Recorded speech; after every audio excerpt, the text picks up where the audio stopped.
माननीय देवेंद्र फडणवीस जी से मैं प्रार्थना करूंगा, हम सभी को संबोधित करेंगे। बोले भारत माता की, अब की बार, फिर एक बार, जय जय श्री राम। साहेब ना म्हणते सेट झाला मीडिया।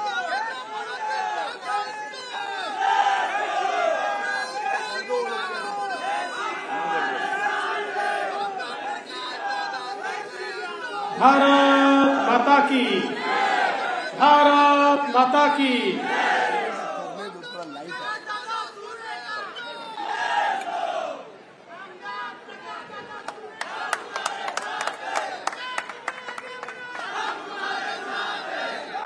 छत्रपति शिवाजी महाराज की, छत्रपति संभाजी महाराज की जय भवानी, जय भवानी। भारत रत्न डॉक्टर बाबासाहेब आंबेडकरांचा, भारत रत्न डॉक्टर बाबासाहेब आंबेडकरांचा जय श्रीराम, जय श्रीराम। हिंदवी स्वराज्याचे सरसंस्थापक छत्रपती शिवरायांना मानाचा मुजरा करतो। भारतीय राज्यघटनेचे शिल्पकार भारतरत्न डॉक्टर बाबासाहेब आंबेडकर यांना मानवंदना अर्पित करतो। आज ज्यांच्या कार्यालयाच्या उद्घाटन प्रसंगी आपण सर्व उपस्थित आहोत ते मोदीजींच्या टीममध्ये मंत्री म्हणून काम करणारे आपले लोकप्रिय उमेदवार श्री पियुष गोयलजी,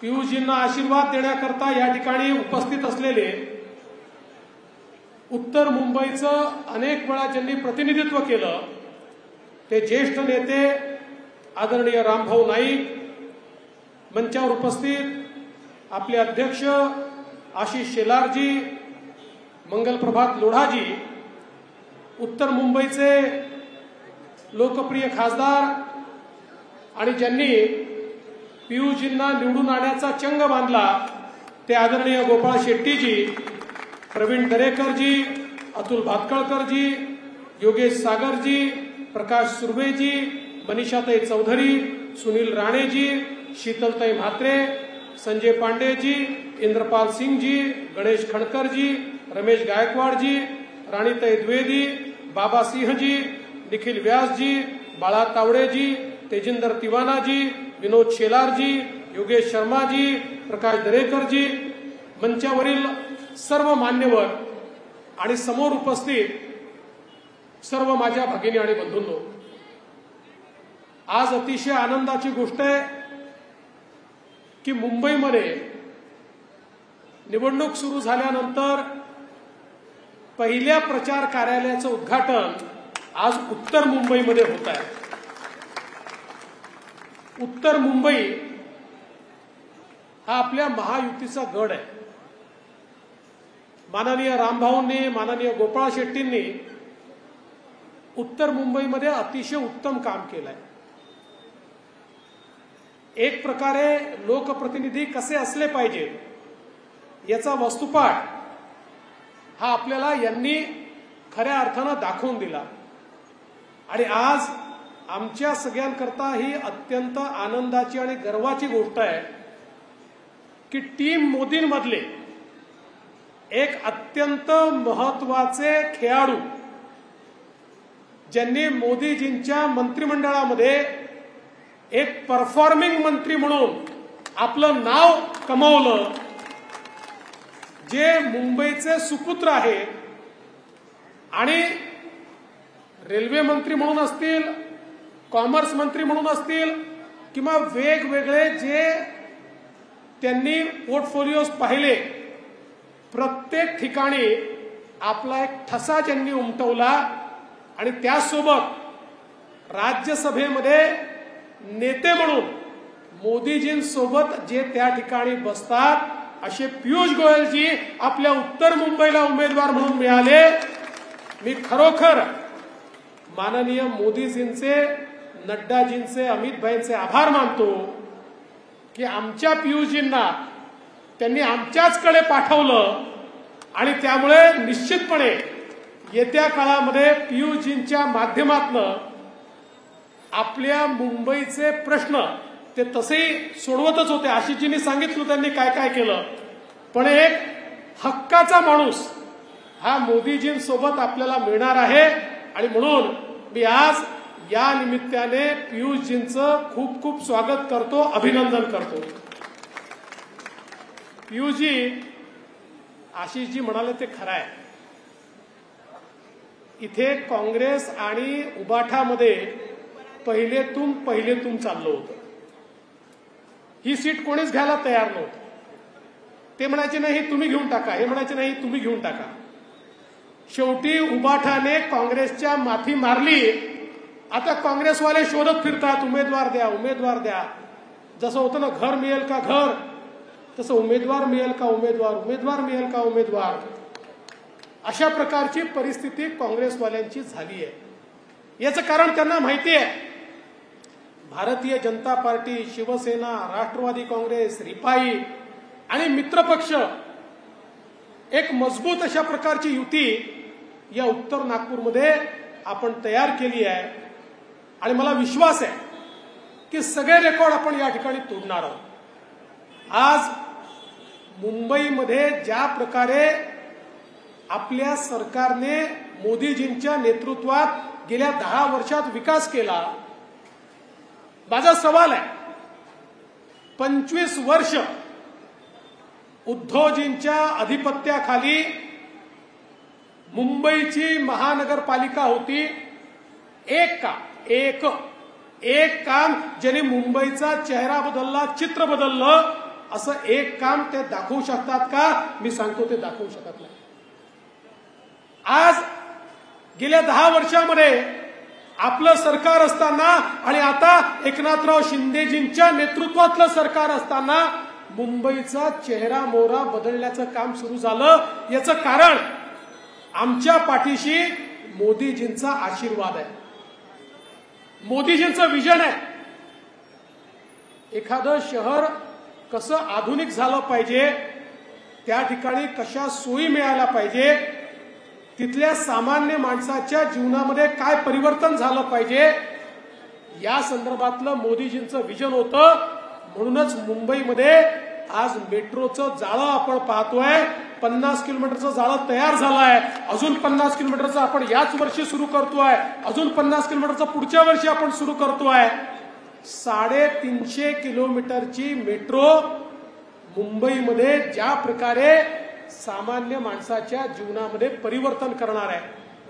आज मुंबईचा कोस्टल रोड असेल, अटल सेतू असेल, मुंबईमध्ये आज आपण पाहतोय ठाणे बोरीवली सारखा जो अंडरग्राऊंड टनेल आपण तयार करणार आहोत की ज्याच्यामुळे मुंबईचं डिकंजेशन मोठ्या प्रमाणात आपण करू शकणार आहोत.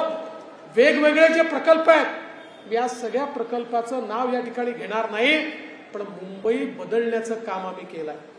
आणि एवढंच नाही तर हे मोदीजींचं सरकार आहे की ज्या सरकारने पहिल्यांदा हे मान्य केलं की आमच्या झोपडपट्टीमध्ये बसणाऱ्या व्यक्तीला स्वतःचं घर मिळालं पाहिजे.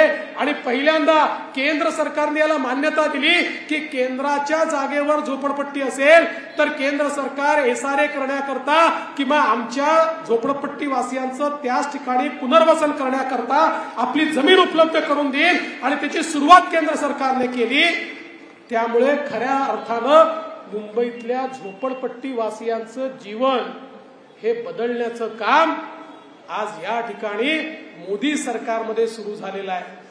मला कल्पना आहे उत्तर मुंबईमध्ये मोठा भाग असा आहे की ज्या ठिकाणी काही ठिकाणी वनसंज्ञा लागलेली आहे.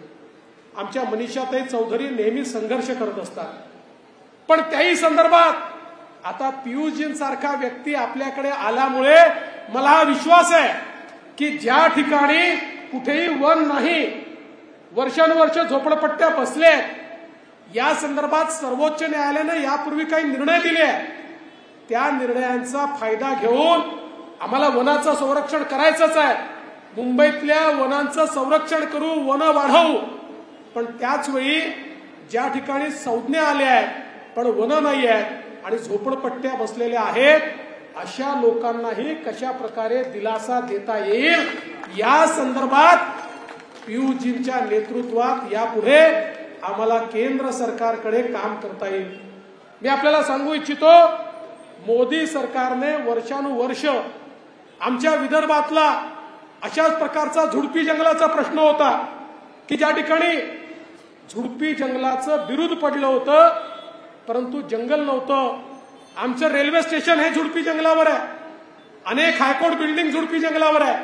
त्या संदर्भात मोदी सरकारने पुढाकार घेतला आणि त्या संदर्भातला कोर्ट कमिशनर अपॉइंट झाला. त्याचा अहवाल सुप्रीम कोर्टात गेलाय. मला अपेक्षा आहे की त्या माध्यमातून तो प्रश्न देखील सुटतोय. तशाच प्रकारे मुंबईतला प्रश्न देखील सोडवण्याचा प्रयत्न हा पियुषजींच्या नेतृत्वात आम्ही करू आणि मला विश्वास आहे आपल्याला मुंबई ही स्लम मुक्त करायची आहे. स्लम मुक्त करायची आहे याचा अर्थ आम्ही काँग्रेसी लोकांसारखे नाही आहोत. त्यांनी गरिबी हटावचा नारा दिला पण गरिबीने हटवली, गरीब हटवले. गरीब आम्हाला गरिबी हटवायची आहे. मोदीजींनी गरीब कल्याणाचा अजेंडा घेतलाय. गरीबाला घर मिळालं पाहिजे, गरीबाला शौचालय मिळालं पाहिजे, गरीबाला पाणी मिळालं पाहिजे, गरीबाच्या जीवनामध्ये परिवर्तन झालं पाहिजे. हे जे मोदीजींचं स्वप्न आहे ते या मुंबईच्या गरीबाच्या जीवनामध्ये, मुंबईतल्या झोपडपट्टीवासियाच्या जीवनामध्ये करण्याचा प्रयत्न आम्ही करणार आहोत. एक व्हायब्रंट शहर म्हणून या मुंबईमध्ये आपल्याला येत्या काळामध्ये बदल करायचा आहे आणि आमचे मुख्यमंत्री एकनाथराव शिंदेजी यांच्या नेतृत्वामध्ये मुंबईमध्ये आपला western express highway, western express highway 60% मुंबईचा ट्रॅफिक हा वेस्टर्न एक्सप्रेस हायवेवरनं जातो. आज आपल्या मेट्रोच्या माध्यमातून तर तो डिकंजेस्ट आपण करतोच आहे पण त्याच वेळी आपल्याला कल्पना आहे की वरळी बांद्रा सीलिंग नंतर बांद्रा वर्सोवा सीलिंगचं काम सुरू केलं आहे. वर्सोवापासनं मडपर्यंत आपण सीलिंग करणार आहोत आणि त्यातनं वेगवेगळ्या ठिकाणी लिंक देऊन अख्खा जो वेस्टर्न एक्सप्रेस हायवे आहे याच्यावरचा ट्रॅफिक डिकंजेस्ट करण्याचं काम हे आपल्या सरकारच्या माध्यमातून या ठिकाणी होणार आहे आणि त्यामुळे आमचे जे वेस्टर्न सबर्ब्स आहेत यांना खूप मोठा दिलासा हा या ठिकाणी मोदी सरकार आणि महायुतीच्या सरकारच्या माध्यमातून मिळणार आहे. आणि म्हणून बंधू भगिनींनो, ही जी निवडणूक आहे ही सामान्य माणसाच्या विकासाची निवडणूक आहे. आणि सगळ्यात महत्वाचं काय आहे? सगळ्यात महत्वाचं आहे देशाची कमान मोदीजींच्या हातामध्ये गेली पाहिजे. मला कधी कधी आश्चर्य वाटतं की ज्यावेळी मी बघतो काँग्रेस पार्टी असेल, उबाठा असेल, हे मोदीजींबद्दल ज्या प्रकारचं वक्तव्य करतात, ज्या प्रकारे ते बोलतात, मला आश्चर्य वाटतं. खरं म्हणजे आज या देशामध्ये ज्या प्रकारे गेल्या 10 वर्षामध्ये मोदीजींनी परिवर्तन केलं, ज्या प्रकारे एक मजबूत भारत मोदीजींनी तयार केला, 25 कोटी लोकांना गरिबी रेषेच्या वर आणण्याचं काम हे मोदीजींनी केलं.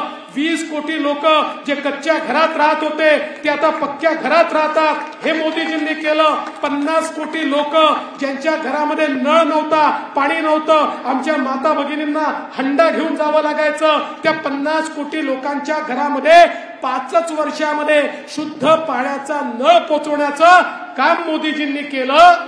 आणि त्याच वेळी एक मजबूत भारत, ज्या भारताकडे चीनही वाकडी नजर करू शकत नाही आणि पाकिस्तानही वाकडी नजर करू शकत नाही, असा भारत तयार करण्याचं काम हे मोदीजींनी केलं.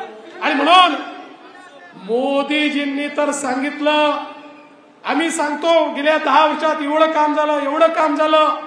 आम्हाला वाटलं किती काम 10 वर्षात झालं, पण मोदीजी म्हणाले अरे पिछले 10 साल तो ट्रेलर था, पिक्चर अभी बाकी है. अगले 5 साल में पिक्चर देखने को मिलेगा. अगले 5 साल में विकसित भारत की ओर हम जाएंगे.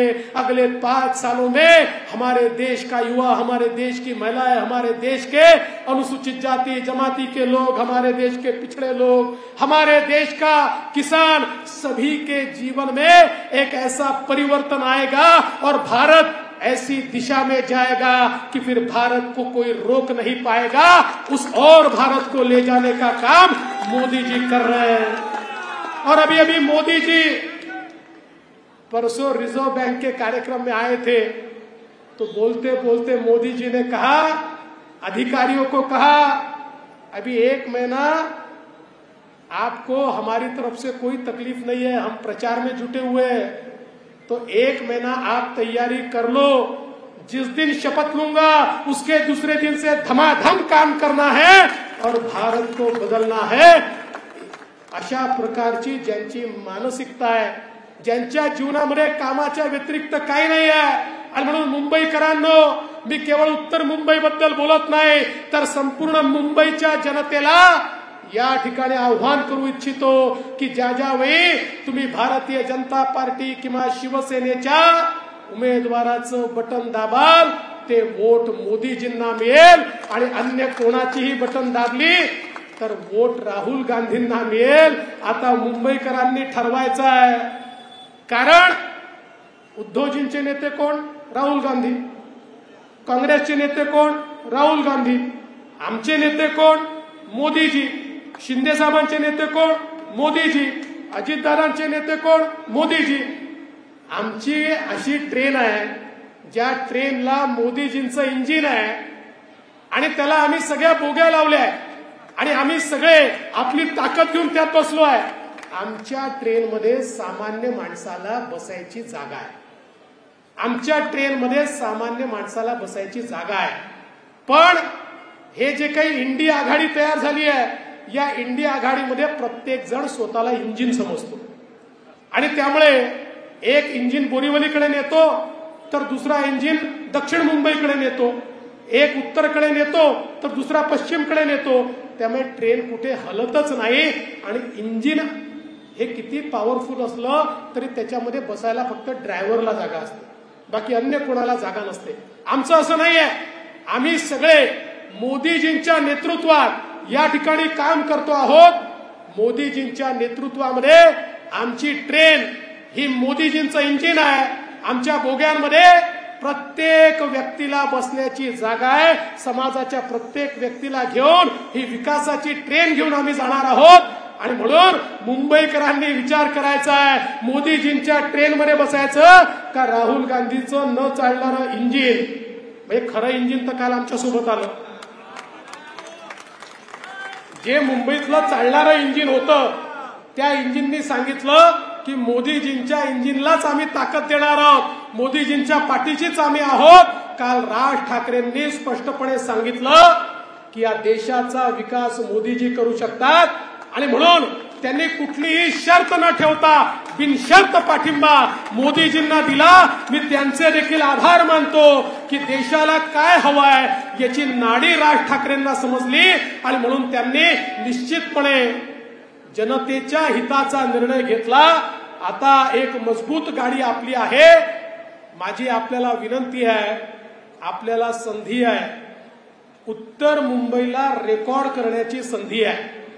त्यामुळे आज तुम्हाला एवढीच विनंती करतो, निवडून तर तुम्ही पियुषजींना आणणारच आहात, पण रेकॉर्ड मताने निवडून आणा आणि उत्तर मुंबईचं नाव मोठं करा, एवढीच विनंती करून माझं बोलणं संपवतो। धन्यवाद। जय हिंद, जय महाराष्ट्र। धन्यवाद धैर्यजी। कांदिवलीचे